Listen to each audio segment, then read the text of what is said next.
Okay, here's our RP-168 turntable from the 9EY3, all cleaned up and polished up and looking really nice.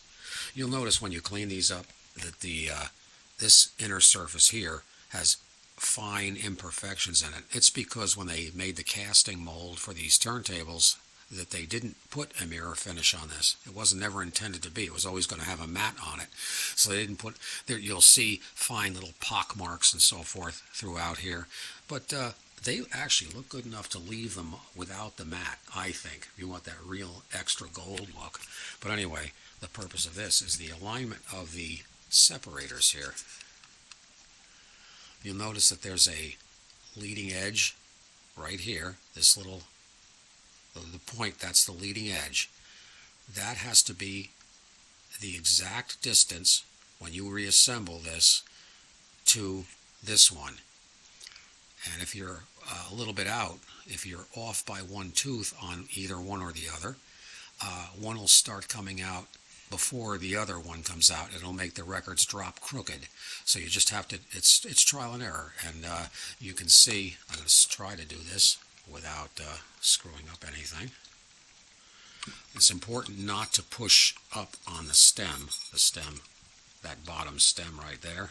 Don't push up on that because you'll push your separators back out. But you can see here, see that? As one gets to the very edge and starts to eclipse the shelf and the shelf starts pulling in, the same thing has to happen on the other side at exactly the same time. It revolves as it goes through its cycle, holds the records up, and then comes back to rest right there. The spring you see in the middle there has to be there because it has to keep the shelves out. These are not like RP-190s in that they have a return to normal spring assist. They don't have that. That all happens as a result of the star wheel and the timing, which we're going to get into later. You can also see here the shelf now is all derusted and it's all been cleaned up, oiled, drive wheel's been cleaned, the motor's been done, and the arm's been cleaned up. I just have the arm on temporarily so I could check the speed of the motor because many times these things run slow. But this one seems to be running great. And then we basically take and put the cherry on top. And like the RP-190, you want to center it. This has a very wide slot here, and you can't replace these with the RP-190 because they're not, it will jam. It has to have that amount of space in there to let the separator come through.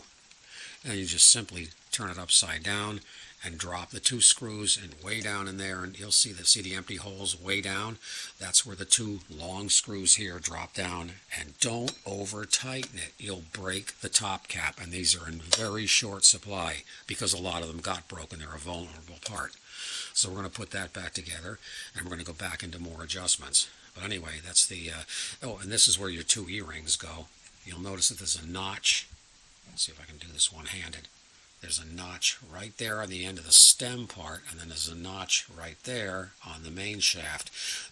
There's a small E-ring and a large E-ring. The large E-ring holds the turntable into the motor board, and the small E-ring prevents the stem from pushing up into the top cap assembly and knocking the separators off. So it's important for both of those to be back on. As you can see, the turntable looks really nice now. Nice and cleaned up. So anyway, we're going to see this in operation very soon.